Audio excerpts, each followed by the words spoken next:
Welcome to Sports Management Podcast, where you will hear interesting sports management professionals share their stories, experiences, and passion for the sports management industry. I am your host, Marcus Philipsson. Welcome to episode 93 of Sports Management Podcast.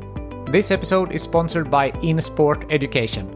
The best way to elevate your sports career, except for listening to this podcast, is to take part in InSport Education's courses and programs. InSport Education is offering Sports Management Podcast listeners 10% off all of their courses with the code Sports Management Podcast 10. Click the link in the description below and elevate your sports business career today. Now, today's guest is Kevin Weekes, a former ice hockey goalkeeper with 11 seasons in the NHL. He's also the CEO of Speekes Media and has 15 years of experience from the media industry. This episode meant a lot to me since Kevin and I spoke a lot about the love for ice hockey and diversifying the sport, something that is important for the both of us. We spoke about diversity in ice hockey, how Kevin started his career with couch cushions for goal pads, being on the receiving end of racism and how that affected him, learnings from being a goalie, his best Henrik Lundqvist stories, Kevin's media career and real estate endeavors, and much more. Kevin Weekes, welcome to Sports Management Podcast. Well, thank you so much. Thanks for having me, Marcus. I appreciate it. Thank you so much. Thank you. I really appreciate it myself. And first of all, happy birthday. I know that yesterday was your birthday. How did you celebrate? Thank you. Thank you so much, man. Yeah, I can't believe I'm 48. It's so weird the way the years fly by, but we had a really nice celebration. My sister and my brother-in-law and my niece, our niece, are down from Toronto. They're visiting us at our place in Miami. So my wife did a great job on our rooftop deck. She had everything all decorated and worked with a local company in Miami. We had our favorite pizza down there, Sir Pizza. For any of you that ever go to Miami, they're down in Key Biscayne, Sir Pizza. They're awesome. So we ended up getting that catered and had a great Nutella chocolate cake, which was amazing. I'm probably paying for it today. But my suit still fits, so that's a good sign. And yeah, we had some fun. My son, my niece, as mentioned, my sister and brother-in-law and wife. So we had an awesome time. We really did. It was great. I'm glad to hear. And I saw some pictures and it looked really nice, the setup there on the rooftop. Thank you. Thank you. Credit to them. Yeah. Credit to them. So for those who might not know who you are a former NHL goalkeeper and also CEO of Speekes Media. You have 15 years of experience from media. You played 11 seasons in the NHL. So if we start with right now, you have the media career. So what are you up to nowadays? A lot. So thank you for that. Thank you for the kind intro. I would say a lot. It really is, for me, a 24/7 business. And this being my 15th year in media and broadcasting, and now multimedia. When I first started, I really wanted to learn the craft, improve, and try to shorten my learning curve. So I was on TV all the time. I would do radio, print, you name it, digital. Then social became a thing. And now in my 15th year, it still seems like it's gone by in a blur, but I'm busier than ever. So I'm on the air over 200 days in the NHL season, which is a lot of dates. You know, we have a lot of people that work a lot in our business. Certainly I'm on more than probably any of the other analysts, just in terms of volume for shows and for dates. So I'm currently an analyst for the NHL Network, also an analyst for ESPN, do stuff for TSN back home in Canada as well, which is an extension of ESPN, do stuff with DraftKings. They've been a partner this year. So it's been a lot. And the interesting thing about it, as of tomorrow night's game here in Nashville between the Predators hosting the Carolina Hurricanes, I'll do play-by-play tomorrow. So this year, that'll be my 8th different role that I've done. Oh, wow. So that was, I think, the last one. It was 7. I think that'll be 8 tomorrow. So between all those different roles, from game analyst, studio analyst, in between the benches, reporter, on location, NHL insider, host shows, and now doing play-by-play. Yeah, that'll be the 8th different role this season. So it's a 24/7 business. It never stops. We're busy all the time. And then we're also doing some other different elements of our business that my wife and I are going to start growing now, that we'll do a little bit more of formally as well. So it's literally been a 24/7 business for me and really for our household, quite frankly. It sounds really exciting. And as you said, 8 different roles only this year. Is it difficult to go from an analyst to a play-by-play? Because you need to act obviously different in these 8 different roles that you have done. Sure. I'll find that out tomorrow because this will be the first one that I've done play-by-play. So this will literally be the first time. I've hosted before a couple times this year, but this will be the first time that I've done play-by-play. And I'm really excited to try it. But it will be different because ultimately I'll be paired with PK Subban and Ryan Callahan. So both of them will serve as the analysts for the game. I'm not sure if Callie is going to be up beside me in the booth and PK is going to be down low, or if it's going to be the other way around. But knowing those two guys as well as I have, it should make for a smoother transition in a new role tomorrow. I've known PK since he was 4. He used to come to my hockey camp back home in Toronto as a little Ninja Turtle, and then went on to an amazing NHL career. And now he's spread out into broadcasting with us on ESPN. And Ryan Callahan, I've known, we played together since he came into the league with the Rangers as a rookie. And he went on to have an excellent NHL career as well. So having those familiar faces, I think, should make it a little bit easier in the transition in the new role tomorrow. But I'm really excited about it. I'm happy to hear it. After your playing career, was it a natural step for you to go into media? Was that something that you had always wanted to do? Or why did the choice fall on media? So when I was playing, I always had, players, you'll have unique opportunities. So some of those unique opportunities were different charitable events. And then you meet people at charity events, team functions, league. I was fortunate enough as a young player to do a lot of things on behalf of the league, a lot of appearances. And some of those appearances, you end up speaking on camera, off camera.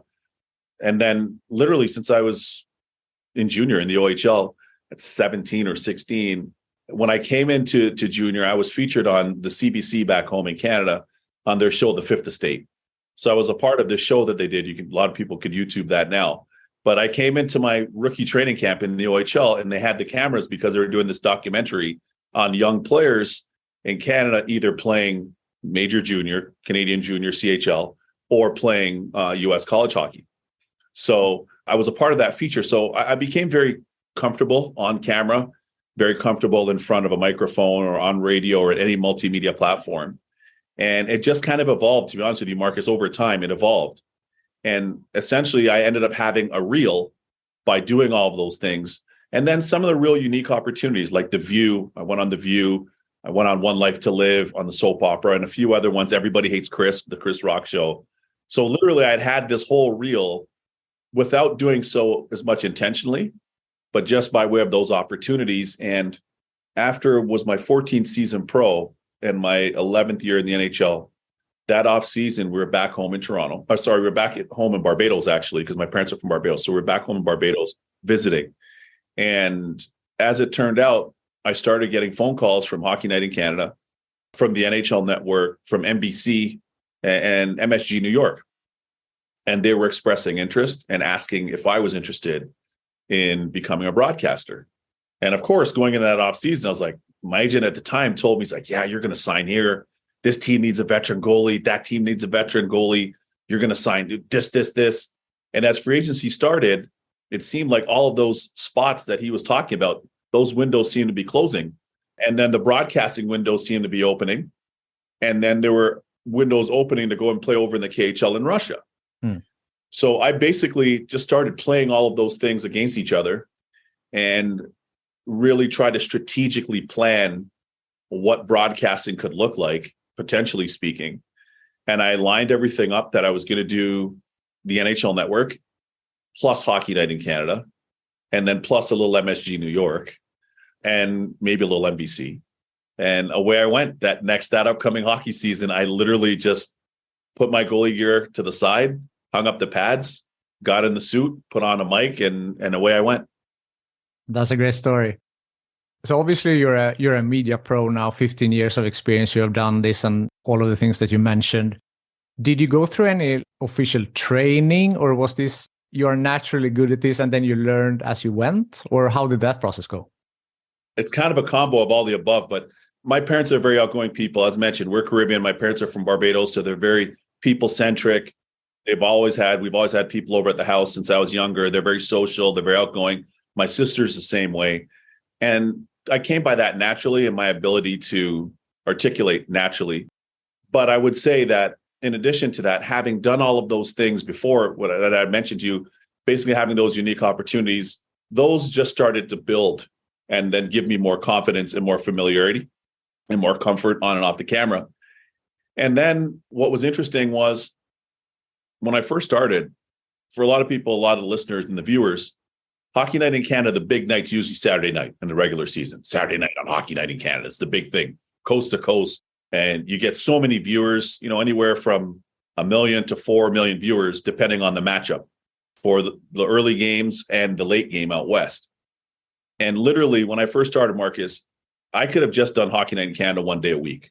And I said, no, I'll give you my schedule. So I did Hockey Night in Canada plus NHL Network and a little MSG New York, as I said, a little NBC. So what I was doing, to answer you, Monday night NHL Network, Tuesday night NHL Network, Wednesday night NHL Network, Thursday night NHL Network, Friday morning, go to Pearson Airport in Toronto, get on a plane, fly out west to do the West Coast game for Hockey Night, do the pregame show. And as you know, with the time change, when you're out west, come on the air at 3:30 local from Edmonton, Calgary, Vancouver, wherever the game was, do the first pregame hit, come back on, do the next pregame hit, race up to the broadcast booth in the elevator, get into the booth, put on my headset, do color, come down, post game, do the after hours show with Scott Oak. Sunday morning, fly back cross continent, back to Toronto, and then Monday do it all over again. And initially I was watching some video with a gentleman named Shirley Najak. I really want to highlight him because he was the head of CBC Sports and oversaw Hockey Night in Canada, and Mark Jacobson on the NHL Network side when it was in Toronto at the time. So without both those two gentlemen, I wouldn't be here in this role, perhaps today, or in these roles. So I'm always eternally grateful to them. But I wanted to work as much as possible to shorten my learning curve so I could really improve, learn the craft, and do it in a short amount of time as opposed to a 1 day a week type deal. What I take from that is your work ethic, your discipline. Where is that coming from?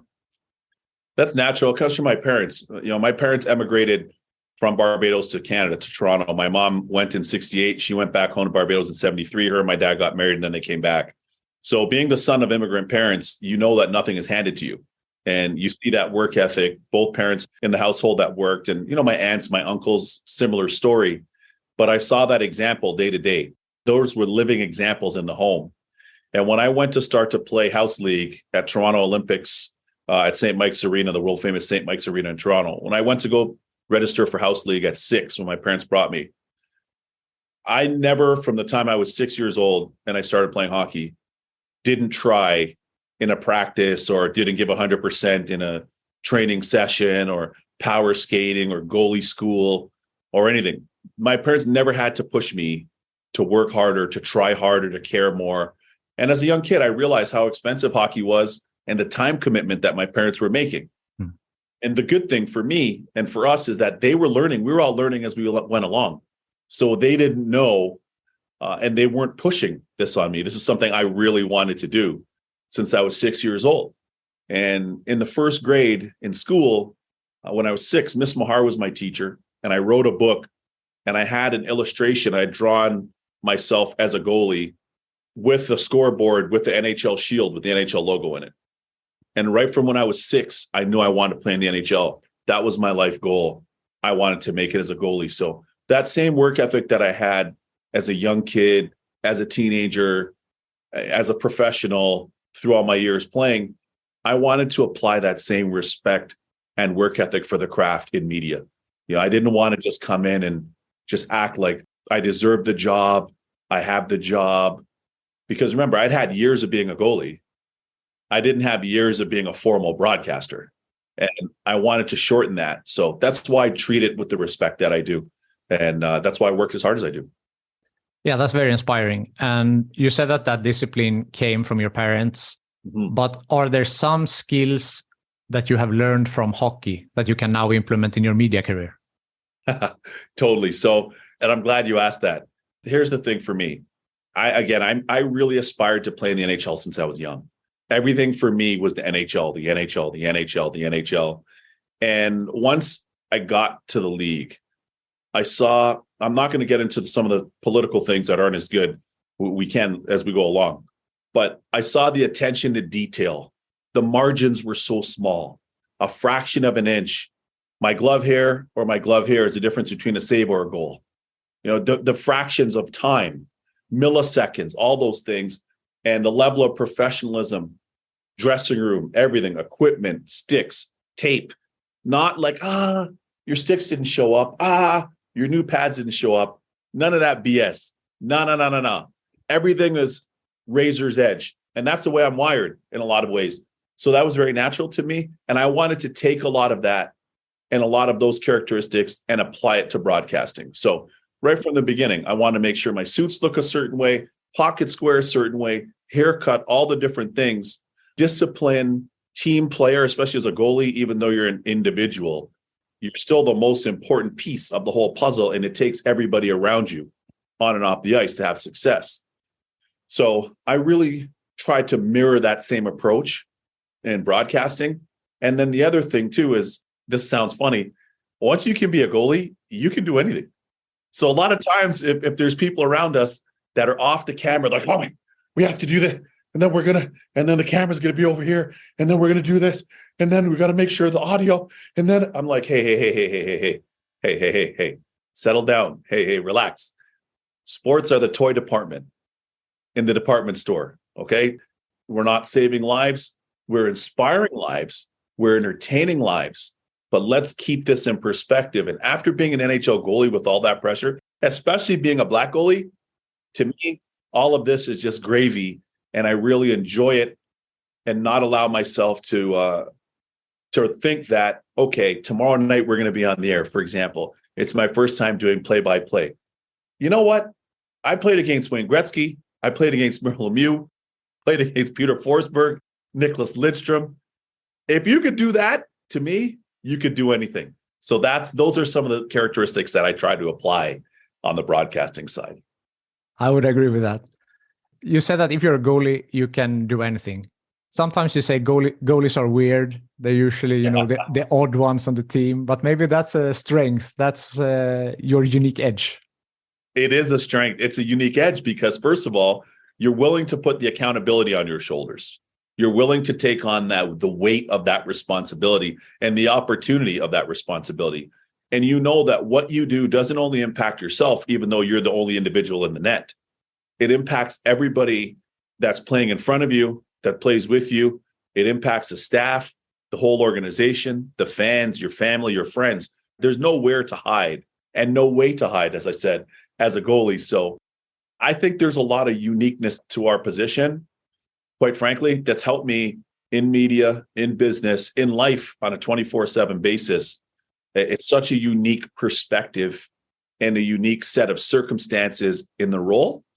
But I like to be able to apply a lot of those things because, listen, I can't walk down the street in a goalie mask and brand new Vaughn pads and Vaughn gloves and walk down the street. Now, maybe if we're playing road hockey, street hockey, it's a different thing. But, if I do that down here in Nashville, go down Broadway on my goalie equipment, people are going to be like, hey, what's up with this guy? So I can't bring the equipment, but I could bring a lot of the characteristics and apply them, which are really important for me. So you played in several NHL teams, one of which being New York Rangers. And as a Swede, Henrik Lundqvist was obviously playing there together with you. I heard an interview with him where he said that he basically ate the same thing for 20 years on match day. He ate spaghetti bolognese. Did you have any specific routines before a game? I had a lot of specific routines, and I love playing with my man, Hank, too. Hanky, we're great friends. I have so much respect for everything he was able to accomplish. I'm so proud of him and Therese and everything that they've been able to do. But in saying that, for me, I had a very specific game day routine. And as I got older, as a kid, it was pretty specific. When I got to CHL Major Junior, it was very specific. When I played pro in the minors, it was specific. But at the NHL level, I would always, for meals, it would vary. But on a game day, it would usually be a spaghetti bolognese or a spaghetti meatball, spaghetti bolognese chicken breast. But the night before a game, usually I would have a steak. If I was starting, I would typically try to have a steak, a filet or a ribeye with whatever else I was eating. I was a big eater, so that I never had a problem that way, especially the night before the games. But one thing that I actually learned is I also learned that I had to start hydrating before the game, like the night before, the day before for me. So let's say if I was starting this game tomorrow, right now it's 1:30 Eastern, probably around 3:30 onward, I would be hydrating.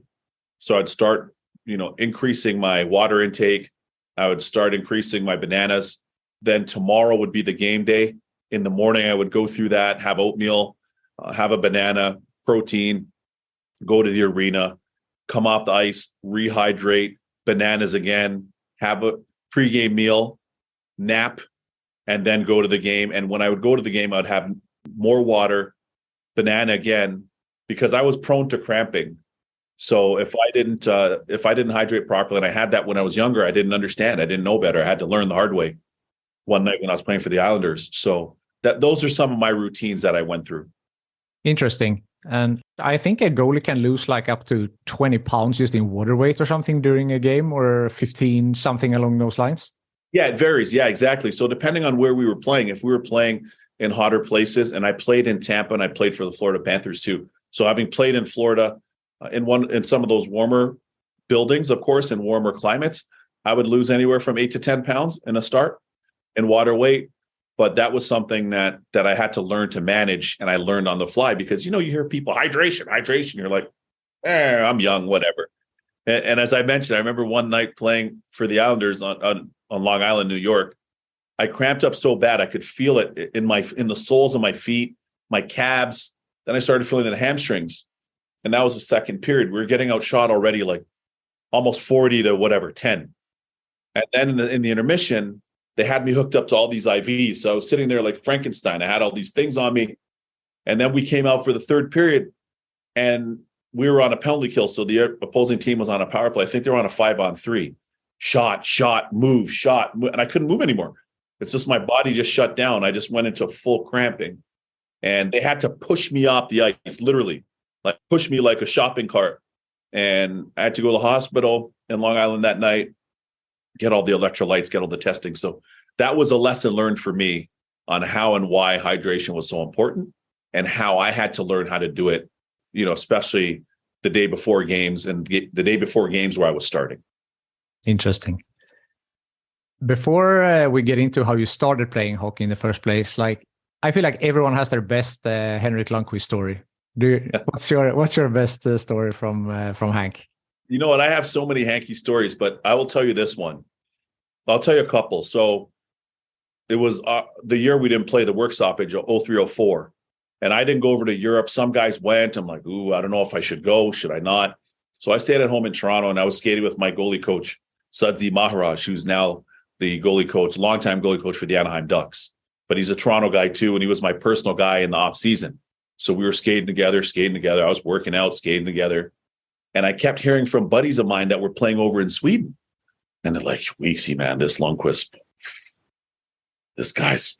you got to see this guy. I'm like, really? And then Jose Theodore, who was a star from Montreal and was league MVP in 2002, Jay went over there, played in Sweden during the lockout. Henrik ended up beating him in the playoffs. Frölunda ended up beating them in the playoffs. And then guys are like, Weeksy, man, I'm telling you, this Lundqvist guy. So next thing you know, I re-signed, because I had signed that year with the Rangers, but then we had the lockout. So I signed another 2-year deal. And I remember we come to training camp. And I remember I hadn't played the year before, and I was coming off my career seasons in Carolina individually. So we come into training camp, and I'm like, I don't feel 100%. I missed the whole year. I just don't feel 100%. Starting to kind of get into it. And I'm watching this guy down at the other end. I'm like, oh my God, this guy's unbelievable. And I remember calling home, and I was talking to my parents, and I talked to my dad specifically. And I was like, Dad, I don't know, man, but this guy's the man. I don't really. And sure enough, I started the season. We got off to a good start. I got injured for a couple games with a groin injury. Henrik came in. The rest is history, man. The King came in. He rocked the stage. He owned the building. As I said during his jersey retirement speech at Madison Square Garden, he came in. He took the position by storm. He took the New York Rangers, our team, by storm. He took the world's most famous arena, Madison Square Garden, by storm. He took the league by storm. He took, New York by storm, and he took the world by storm. It was a force of nature. So again, I was very, very, very privileged to play with him. Those are a couple stories. And then the one I would also tell that's probably going to be funnier is we had a shootout game that we ended up losing, and he was so good in breakaways and shootouts. But we lost one game. It was against Washington, and he was a rookie still. Already was one of the best in the league, but he was a rookie. This was his rookie year. And he comes in after the game, throws his mask in his stall. He throws his gloves. He's mad. We lost in a shootout. He's like, come on. What the are we doing? We can't. And I'm like, Hanky, man, take it easy, bro. Hanky, chill. You're still a rookie, man. And we had Jaromir Jagr, the great Jaromir Jagr on our team. And Yogs didn't like going in shootout. And he went in the shootout and didn't score. He missed. And Hank's going crazy. And I'm like, Hank, don't worry about it, man. Even the great Dominic Hasek allows goals sometimes. Don't worry about it. Fast forward, Henrik ended up beating Dominic Hasek record as the winningest European-born NHL goalie. So that was a funny story that I had from him. But we had so many fun stories, so many good nights and dinners and nights out in the city. And yeah, the Henrik Lundqvist story is one that I hope gets told properly as a 30 for 30 with us on ESPN or an E60. I would certainly love to do it because I've earned his trust and we have our relationship, but it's certainly one that needs to be told. It's a great life lesson, sport lesson, business lesson that's all based on hard work. For sure. So you started out playing hockey, if I am correct. You were introduced to the game by your older cousin. Yeah, my older cousin Ian. So when his parents, which is my aunt and uncle, my uncle is passed now. That was my mom's brother, but he left Barbados. He went to England. My aunt left Jamaica, went to England. Then they moved to Canada. Then they had my cousin. And then that's when my mom went there in 68. My cousin was born in 68. So they had me, my parents had me in 1975. And it's like 1980. And I'm 5 years old, literally like 5-6 years old, hanging around these guys. These guys are born in 68. My cousin, some of his friends are born in 66. 70. And again, I'm born in 75. So I'm watching these guys play street hockey behind our apartment, behind the building. So they're playing street. We have, friends from all different backgrounds, Caribbean, Italian, Greek, Russian, Swedish, Spanish, the whole thing. It's Toronto. And that part, especially in the 70s and early 80s, we had so many people that had migrated from other countries. So for us, we're like, hey, this is what they do in Canada. Hey, we watch hockey all the time. Let's start playing. And I'll never forget, we had one goalie. They would always rotate a goalie, but one guy who was always in, his name was Lambros, was his last name. And Lambros was always in the net, Greek guy. And for whatever reason, his parents left Toronto and moved back to Greece. I don't know if it was like serendipitous or what happened. And then my cousin, those guys, because I was just the ball chaser. I would just go and chase the street hockey ball or the tennis ball. And then they're like, hey, man, do you want to go in net? I'm like, yeah, okay. And that's kind of where it started. And that fall, we went to go and register to play house league at St. Mike's Arena for Toronto Olympics. And right from then, that was my life goal. 6 years old. Not kind of, not sort of, not, well, maybe one day. That was my life goal at 6 years old, to be an NHL goalie. Is it true that you were playing with goal pads made from couch cushions in the beginning? Yeah, of course. So in the 80s, and this was early 80s, there's a big retailer in Canada called Canadian Tire. And it's kind of like a Lowe's or Home Depot here in the US. But Canadian Tire had everything from sports equipment to lawn care to auto part, the whole thing. So, you're young. We're young kids. We're young. I was 6, 7. We didn't have the money to just go to Canadian Tire and just go and buy street hockey pad, like goalie pads to wear to play street hockey. So whenever people would throw out their couches in the building, in the apartment, that was like gold for us. That was gold because the sponges inside the cushions, we can unzip it, take the sponges out, and we could cut and make goalie pads for street hockey. So that's the way we used to roll back in the day, man. We had sponges. We put like skate lace or shoelaces to tie them up, like for the goalie straps. And that was the way we got after it, man. No excuses. That's the way we got after it for street hockey. And then funny enough, that winter, because when you start playing, the association kind of helps with some of the equipment. But that winter, we went to Canadian Tire and my parents ended up buying my skates, and that's kind of how I got started. But yeah, couch cushions, the sponge from couch cushions was a big thing in the 80s, man. That's hilarious. Yep. That was a big thing. And on a serious note on that, I mean, talking about diversity in ice hockey, it is an expensive sport. It is Sure. specifically in the, starting, if you just want to try, if you need to buy all the gear and then you play for a couple of weeks and then you don't like it, it's not like playing soccer or basketball. You buy shoes and shorts and a shirt and you're good to go. Totally. So I know you're doing a lot of work on that, talking about it, try to diversify the sport. So can you talk a little bit about your efforts on that? Sure. A lot of my efforts have been both personal and collective. On the personal side, I really wanted to be the example myself. So it's difficult when you're talking about things if you're not actually about that and you're not that. Yeah. Sometimes you don't have that same level of authenticity. But because I had lived it, because my family had lived it, we had gone through it, we were going through it, I knew it like firsthand. I could close my eyes and feel the experience. It's that tangible for us. So I wanted to share those experiences. I didn't just want to say, hey, I made it and now I'm in the league and not really care about other people. I cared about in our family, we wanted to see other kids have the opportunity, other families to have the opportunity. So at the time, I started basically funding a hockey school that's still going today called Skills.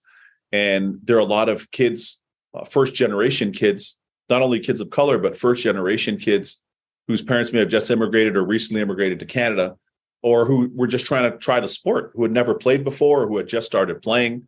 There's so much to know. We were lucky because we didn't know and people told us as we went along and we ended up learning. But a lot of people, when you're starting from that zero, you don't know, how do I get skates? Where do I get them? Do I go to the arena? Do I go to the hockey shop? Which hockey shop do I go to? What size? How do we buy sticks? Does our daughter like it? Does her son like it? So all those different things were factors. And I was underwriting that. And from that camp, as I mentioned, PK Subban is a 4-year-old, a young 4-year-old PK Subban was at the camp. Devontae Smith-Pelly, Stanley Cup champ, Chris Stewart, Anthony Stewart, Wayne Simmons, Rafi Torres. I can go on and on for a lot of the young players that ended up playing in the NHL. And there's more importantly, who at least had a good positive experience with the game and have gone on to do other things in their own personal and professional lives. So that was really important. And then doing some of those efforts with the league as well. I think I'd mentioned earlier in the show, having those opportunities to do some of those things with the league. So not only to be visibly present and to be an example visibly, but in some of the league's efforts around diversity and inclusion and trying to continue to grow the sport. So some of those were at hockey camps. Some of them were at some other league events. Ice hockey in Harlem, for example, is still going. It's super successful. And among others, in speaking to kids at games, hosting kids and families at games, hosting military families at games when I played in Carolina for the Carolina Hurricanes. There's so many different things across the board that I've had the opportunity to participate in. But it's been really important to me personally as well professionally because I've lived it myself. My family has lived it and we are living it as we speak. And ultimately, I'm a sportsman. I love all sports. Anybody that knows me knows that Michael Jordan is my North Star. He always has been. And I love other sports. I keep tabs. I played other sports growing up, but the NHL is my thing. And our sport is great enough to have many more people enjoy it. As a casual viewer, as a diehard viewer, as a young girl that's playing, as adult rec players that are playing beer league and adult rec league, for female Olympians, you name it. So I always was very focused on doing what I could to this day to help kind of expand our game and expand the people that love it and the people that like it and the people that play it.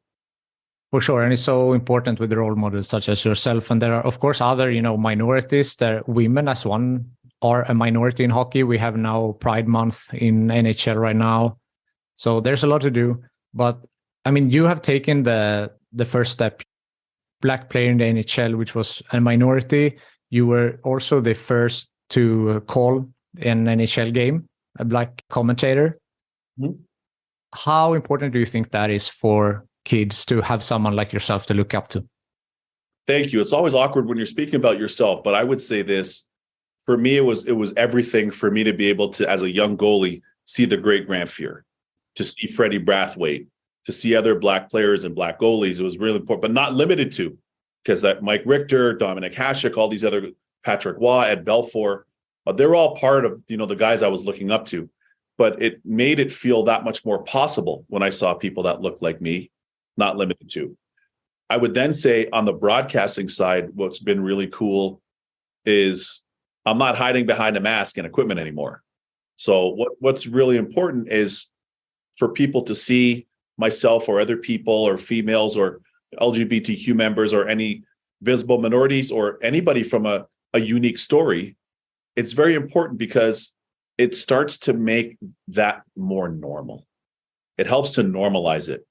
So it's not like, hey, we saw the Black guy, he's talking on TV. Like, no, it's, hey, we saw Weeksy, he's breaking down the game. Or, we saw Jamie Hirsch on the NHL Network, who's one of only 2 or 3 females in the history of the NHL to do play-by-play and call the game, right? As an example. So it's really important to normalize a lot of these things. And the reason being is ultimately we have a cross-section. The world is a cross-section, and we're made up of so many different backgrounds, genders, orientation, preferences, religious faith, and things of that nature.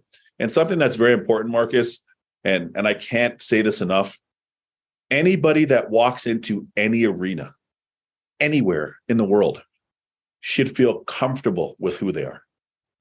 They should feel proud of who they are and what they are. Not what they're not, but what they are.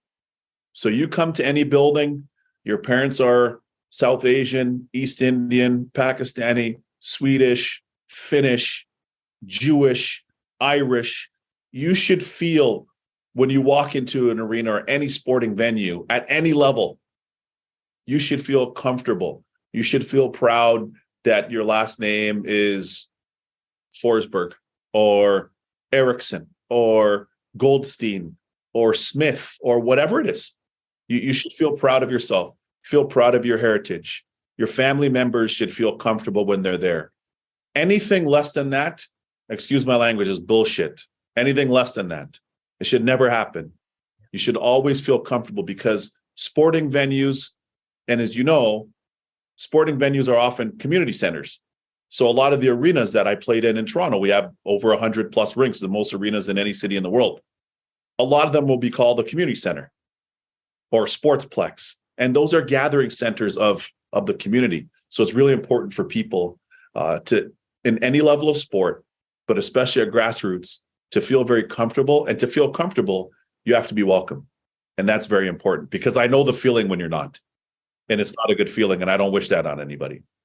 I couldn't agree with you more. And as you said, like now you're a role model for so many people, I'm sure of it. And they can look up to you and saw that, Weeksy did it, I can do it. Thank you. When you were playing and started out in your career, you didn't have as many role models who had a similar journey as you have had right now. And having racist slurs thrown in your face, people telling you should play basketball instead of hockey. How did you overcome that, stay motivated, believe in your mission, and just not take that to heart? Yeah, and thank you for asking. I would say this, what's really important about that is I'm very uniquely wired, and I had the unique ability to overcome that.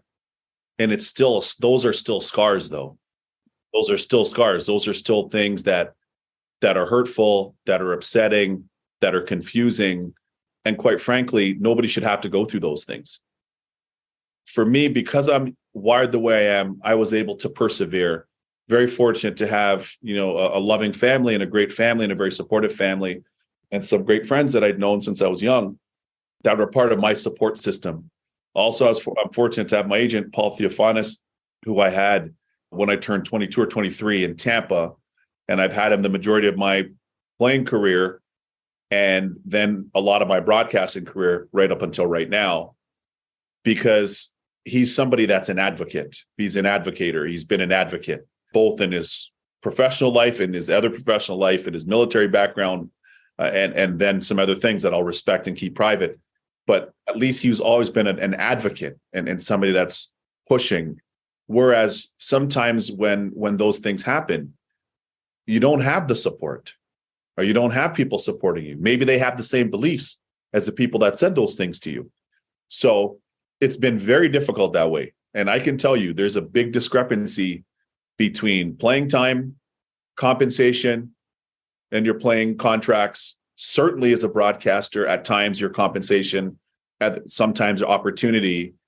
And I'm 48. I just turned 48 yesterday. I could have had the same conversation with you when I was 17. So has it improved? Yeah. Are there people that have grown? Absolutely. Is there some more open-mindedness? Sure. But not enough to where you can relax and put our feet up on the desk as people. There's still a lot of growth. There's a lot of learning, I think, for a lot of people. And quite frankly, when you see, in my case, when I've had to overcome that, what's difficult is at times you're silenced. That's the hard thing. Because if you're to say what actually happened, and if you're to speak about it, a lot of the powers that be, or some of those powers that be, because of the authority, they don't want to hear what you have to say. And then you have to fear the backlash of that as well. So, I've been very fortunate over the years to at least have earned the mutual respect of somebody like Commissioner Bettman and Deputy Commissioner Bill Daly, some of the owners around the league, the great Glenn Sather, who's still with the Rangers, and some of those folks that at least have been advocates of mine as I've been advocates of theirs. But based on their experience, and being legends and very powerful figures in the game, if I didn't have that, and if I didn't have my agent, I don't know what would happen. And my family, because it's just, at times it can be very, not only is it hurtful, but it could derail your purpose if you allow it to, And I think it's really important, as I said, it's really critical that I'm going to give you this example. I'll use Italy as an example. Not to say Italy's perfect by any means, although it's gorgeous and I love it. Anybody can enjoy Italian food. And there's a pride. Do you understand what I mean? Yeah. Anybody can enjoy an Italian soup, and there's a pride. You don't have to be from Puglia or Amalfi to be able to have that. It's not exclusive. There's a pride in having people enjoy it. And that's what I think we need to continue to grow for our sport, is for it to continue growing.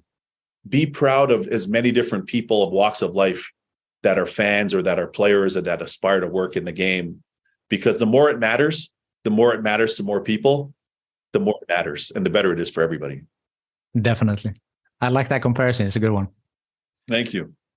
And what you said there, 30 years ago, has it been better? Yes, but of course, still a long way to go. I would agree with that. I wrote a paper like 2 years ago for a class. And if you see the African Americans and African Canadian players in NHL, it's, way more now than it used to be, but still it's such a small percentage. So there is more to be done, obviously.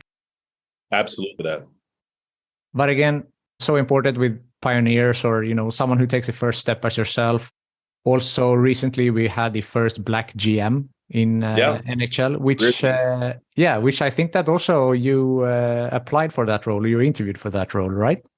So not specific to that club, but I've had some discussions with other clubs, and it's funny that you mentioned that, because in some of those, in the majority of those, they were already predetermined who they were hiring. So they weren't really that open. They were open for the interview, but they weren't really that open to the possibility of it being a reality, because they had already kind of predetermined who they were hiring, contrary to what some of them may say. So I was really happy for Greerzy, and I am very happy for Mike Greer that he's been able to hit that. It's a real unique situation for him. A lot of people don't know his brother is a GM of the Miami Dolphins as well, NFL team. So it's the first time in history that you have two brothers from the same family in two different leagues that are GMs, which is really cool, certainly between NFL and the NHL. And their father, Mr. Greer, had been an NFL executive for years. So it's a good first step, huge, historic, it's monumental. But ultimately, here's something that I said. I gave you the example of Italy earlier. I was on a team in 2002 with the Carolina Hurricanes that went to the Stanley Cup final. We lost against that Detroit team that had 9 Hall of Famers. And one thing I will tell you is I've been to, this will be my 15th Stanley Cup this year, this June. that I've worked as a broadcaster, right from my rookie year as a broadcaster. Every year when they're spraying the champagne, they don't ask for anybody's passport. They don't ask what color your eyes are, where your parents are from, what language do you speak, what part of whatever are you from? Are you from Luxembourg? Are you from Switzerland? Are you from Gothenburg? Are you from Calgary? Once that champagne's popping, everybody's going crazy, and you're the only team on the planet out of 8 billion people. Your team is the one and only team that's enjoying the champagne. And I'm telling you, nobody cares at that point. So that's kind of what I get back to, why it's so important, because ultimately it's about the mission. And the mission is being the last team standing and the first team to hit that 16 wins in the playoffs for those 4 rounds. And when you really think about it that way, all that other stuff should never be impacting the way people see people for opportunities and roles. It should never limit those possibilities and opportunities for people. Because again, I've seen it 15 times. I was on the wrong side of it as a player, but 14 times a broadcaster, this will be 15 this June.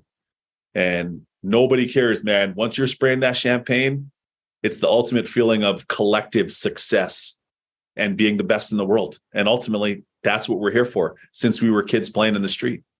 Yeah, of course, that's every NHL player's dream, and you came so close in 2002. How much did that sting that you didn't get to lift the cup there? I was thinking about that today. It stings a lot.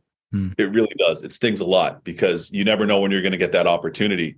And then I was on the 02 team, and then they went back in 06 against Edmonton and they won. The Carolina Hurricanes did. And you never know. I remember guys saying then, boys, this might be it. You never know if you'll ever get back here. It almost makes me emotional because your whole life, everything you've lived for was that. Every practice, your parents driving you to practice, to tournaments, to games, every workout, off ice, dry land, protein shake, stretch, late night, ice bath, hot bath with Epsom salts, injuries, surgeries, the whole thing. It's all geared to that. And to be that close and we weren't able to close it out, it's hurtful. But I've been able to channel that. Number one, to be grateful that I made a Stanley Cup. I was on a team that made a Stanley Cup final.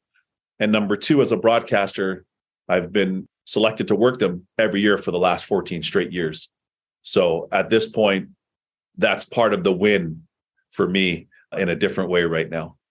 I understand. When you decided to hang up your skates, you said that you had you had 3 ways to go. Yes. How much did the not winning that Stanley Cup or knowing that you will not win one play in the decision to go another route? Good question. It was a factor. It was certainly a significant thought for me. It was a very significant thought without question, because I had always aspired to be a Stanley Cup champion. But what I realized is when I pivoted to start the broadcasting, if I was on a certain level, and if I earned the right to be on a certain level, then I would earn the right to be there every year, which I've been able to do. And that's been really important to me. And with that, I've also learned that that's my new Stanley Cup as such in a second career. But also the door's not open on that, because you never know what opportunities may present themselves in the future as far as club opportunities, if there's something that resonates, if there's something that's a fit. And then you may have the opportunity to do it again on a team side. But right now, for me, I've become very comfortable with it being on the multimedia side. Before moving on, I know you do some very interesting work with the real estate, but I need to ask you, you were wearing as a goalie number 80. Yeah. In one team, you had to wear number 1 due to the rule that you go from 1, 2, 3, 4, 5. And, that's yes, I hated. Yeah, but you wanted to wear double zeros. Yeah, that was my number growing up as a kid. Why? Yeah, so there's a goalie, ended up playing for Dallas Stars a little bit, Mike Torchia, a good goalie. I played in Kitchener in the OHL. He played the Memorial Cup against Henrik Lundqvist and the Oshawa Generals, and Freddie Brathwaite was playing for Oshawa. They won that Mem Cup in 1990 for the CHL Championship, Canadian Junior. And Torchia was from our same neighborhood back home in Toronto. We used to live downtown. So he wore 00. It was a cool looking number. He was older than me. He was a great goalie. It's like, that number's cool. So I wore that. I rocked that number the majority of my years as a kid. And then when I got to junior, when I got to the OHL, I wore it. In the minors, I wore it, both in the American League and the IHL. And then when I got to the NHL, they said, technically they can't because the computers and the number system, everything starts at 1. So my man, Martin Biron was the last one. Marty Biron was the last one to wear it. Yeah, he got called up to Buffalo to play against Pittsburgh when he was still a junior. And they did not implement the number rule yet. So he got to wear 00. He was the last guy to wear it with the Buffalo Sabres. So him and I laugh and talk about that all the time. But I wish I got to wear it. I didn't feel comfortable wearing number 1. I just didn't feel like myself. I didn't feel comfortable wearing 40 or 35 or any of those numbers. I just never felt like myself in any of those numbers. And 80 was 2 things. Number 1, it was the closest looking number to 00, which is why I wore it. And also, I started playing hockey in 1980. Our first address was 580 Christie Street in Toronto, which had an 80 in it. So there was some personal significance there. But it was the closest looking number to 00, and I felt comfortable in that number. It had nothing to do with not letting 0 goals pass you? No, because that would be impossible as much as you think you could do that. But no, those are my digits, man. I felt so good in that and just had some good times and good memories. And different things represent different things for different business professionals. And, for some business professionals, they say, hey, I need to be in a blue suit, a navy suit, or a pinstripe suit, or I need to be in a black suit. Or for some of the female entrepreneurs that are out there, they'll say, I want my hair a certain way, and I need to have this blazer or whatever. We all have our own kind of things that make us comfortable in our arenas. And that was one for me for sure. I like that. Thank you. So everyone who has listened to this know that you have a lot on your plate. You were going through your schedules before. You work 24/7, Monday through Sunday, day and night, all year round. Still, you also pursue some other endeavors. You mentioned to me before that you are doing some work with real estate. Yeah. So basically what happened was when I first got to league, and a lot of people didn't know this, my parents, they had their house, everything was cool, and I helped them buy their dream house. So that's kind of how I got started in real estate. So they're in their house to this day.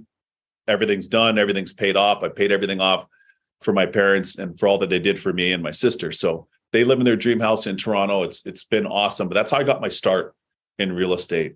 And then from there, I ended up buying what was my own design for a family, but my own personal residence in an area in Toronto called Bayview. And I ended up buying that in 2002. Yeah, it would have been 2002 during the Olympic break. I ended up buying that and had that for years and really just ended up selling that 3 years ago.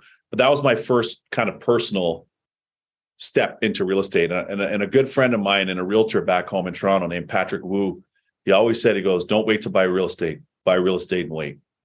So that's how I kind of got started. And then from there, once the NHL network moved from being back in Toronto, back down to New Jersey and Metro New York City, then we started to continue investing in real estate. So my wife and I, it's a part of our business portfolio is real estate. We're big believers in it. We believe in the markets. Number one, we believe in what it does because it provides housing, which is an essential need for anybody out there. Number one, especially on the rental side, not only on our personal side, but on the rental side. So that's number one. We're helping to help facilitate that. And then number two, you want to have, our renters in comfortable environments where they're taken care of, where they feel valued in our properties, where they feel safe. And again, they feel valued as customers because ultimately they're customers or clients. And then number three, it's really important for the markets that we're in. That is really important to us. So Metro New York, anywhere in Metro New York is big because that's our primary residence. Certainly it's the apple. It's the big apple. So it's the opportunity in metropolitan New York / New Jersey as to why we're there and why so many other people aspire to live there and try to live their version of the American dream. Another market for us is South Florida, Miami. That's another one where we're also anchored. We spend time there. Caribbean background. It's the closest you're going to get to the Caribbean, not only geographically, but by way of climate, vegetation, vibe, energy.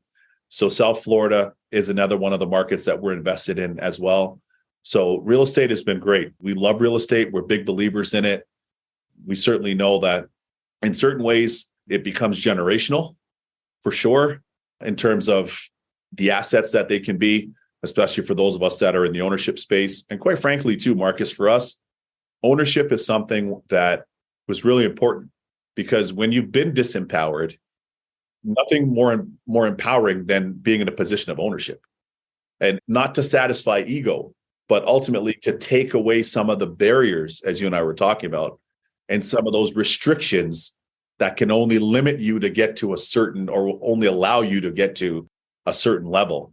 So there is the strength of that ownership for us that's really important, that allows us to have that control, as opposed to us being controlled by somebody else. So that's been really, really important as entrepreneurs for us as well. Interesting to have not only the financial aspect of it, but also to have the fact that you represent housing, that you can help someone out. And also on the other side, what you mentioned, that you are on the power end of owning something. For sure. Well, to your point, we just spoke to one of our renters down in Miami yesterday. Very successful family.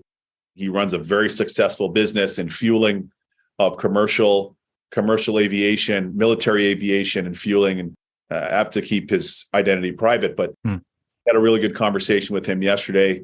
We had just went over to his place, our place, and spoke to him a little bit and introduced ourselves to him again. And it's so interesting, because you start thinking, listening to him, he's talking about his company, his family company that he started, his son now being the new chairman of the company. He has two older sons, including that one, but then now he has another young child, and just listening to his story and what his story is. So his story, as for why he's renting that particular property of ours, is so interesting, as is everybody's story, because all of us have a story. Yeah. That's just what's so cool about it. Here's somebody that's as successful as he is, does as well. It's a family-owned company that he has, his family-owned business, and what they do as far as fueling and aviation is one part. Ours, as far as media, and my wife was a C-suite executive, global C-suite executive, chief global marketing officer for a big company that does over 25 billion euro. Her career, our career in multimedia, meshing with this one and petrol. It's just really interesting. Do you know what I mean? Otherwise, they wouldn't mesh necessarily. So real estate is also it's a unifier. It really is a unifier in a lot of ways. It connects a lot of people, and we're people, so very people-centric, if you will. So it's been a real nice natural extension. It's been a lot of work, because believe me, it's not as glamorous as everybody makes it out to be. You got to see a lot of open houses, go to showings, then tenant, whether it's the hot water heater and it's the winter, whether it's the heat, the boiler, something's off, the air conditioning, if it's down in Florida, one of our places there's so many different things. But so we're very much in the service and hospitality as well. That's a big part of what we try to bring to the table for our clients / renters. So it's been awesome. That sounds so interesting. And everyone does have a story. And I have been privileged to listen to your story for an hour or so now. And I really appreciate you taking the time. No problem. Thank you. The last question that I ask everyone is, if you could choose the next guest on this podcast, who do you think that I should talk to? Wow, there's so many, because I'm fascinated by so many people's stories, and I'm really motivated by so many people as well. I am a perpetual learner all the time. My wife and I, we're always learning, we're always talking, we're always studying.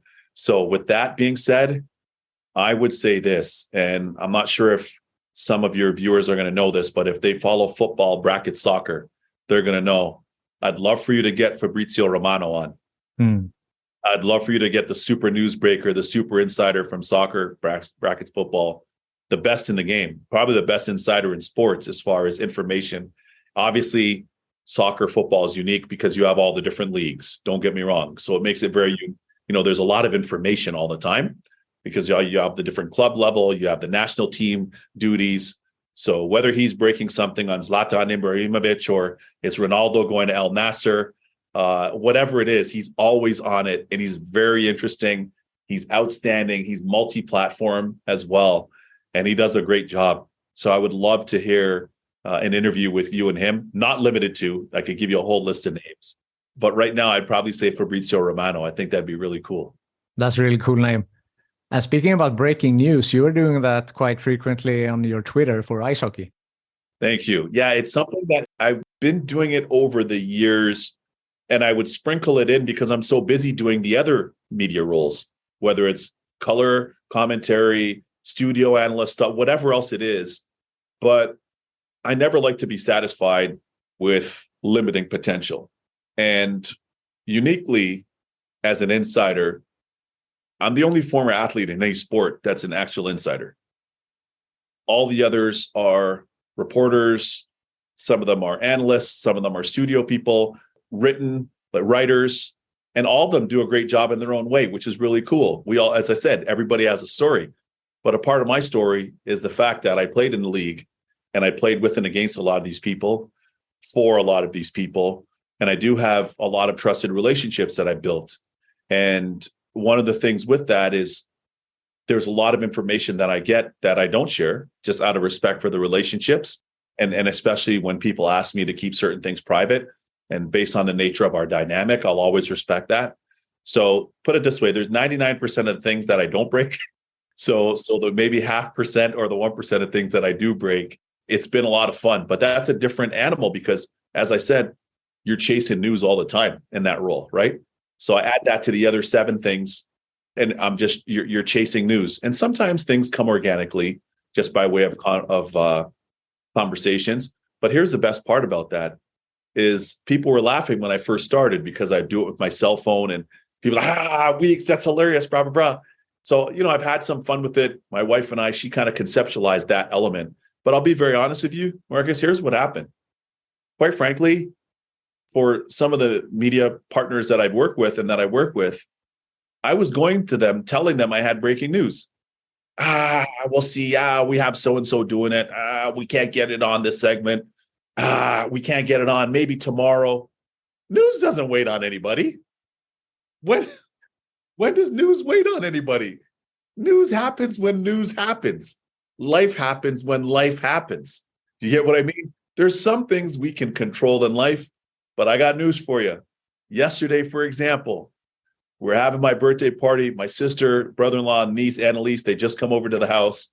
I put on a fresh, brand new Nike t-shirt. It's black, blah, blah, blah, clean, fresh. Our son, Princeton, pukes on the shirt. That's the first one. Life happens. Then I go change, put on some cologne, a little more deodorant, put on another t-shirt. We go up to our rooftop deck. We're there with them. We change him, put him in a fresh outfit. He pukes on the outfit. He pukes on the shirt again. So this is what I mean. Life is life, right? And things happen in a natural thing. And that's the news cycle. So the news isn't waiting on me. This is certainly not waiting on you. And when it happens, you have to be ready. You have to be present. You have to be focused. We all strive to be as accurate as we can, even though it's other people. So there's a lot of variables. But that's kind of how it started with just, and that iteration of wanting to control it as best as I can without being limited to, hey, we can put you on the air. We're not going to put you on the air. We're going to allow for you to do this. We're not going to allow you to do this. And ultimately, quite frankly, I would say that in many ways, that's been so successful and has resonated with so many of our fans and our viewers and our listeners. To date, it's been over 20 something million impressions, like in the last, 7 or 8 months, well over that. So it's been a lot. There's been a lot. The data supports that. And shout out to Amir and the folks at Zoom who do such an amazing job of data capture, if you will. I hope to be doing some more stuff with them, but they've been very, very helpful as we're trying to collect some more of that data ahead of my off-season free agency for me as a broadcaster this year. Amazing. And you are a true inspiration to myself and everyone who listens. You are a great person. And I don't know how you make 24 hours happen, and that you gave one of these hours to me. I am eternally grateful. So Kevin Weeks, thank you so much for being on Sports Management Podcast. No problem, man. Thank you so much. Continued success. I love what you're doing. Keep up the great work, Marcus. Thanks for having me. I look forward to joining you again in the not too distant future. We can break down some other stuff, but this was a lot of fun. Thank you. And thanks to all the listeners and the viewers that'll tune in. And shout out to all the NHL fans that are tuning in, especially those back in your home country of Svenska in Sweden. Thank you for listening to the Sports Management Podcast. please hit the subscribe button so you don't miss out on any upcoming episodes. Also, feel free to leave a comment about what you thought about this episode. If you want to get in contact with me, send an email to sportsmpodcast@gmail.com or hit me up on Facebook, Twitter, or Instagram @sportmpodcast.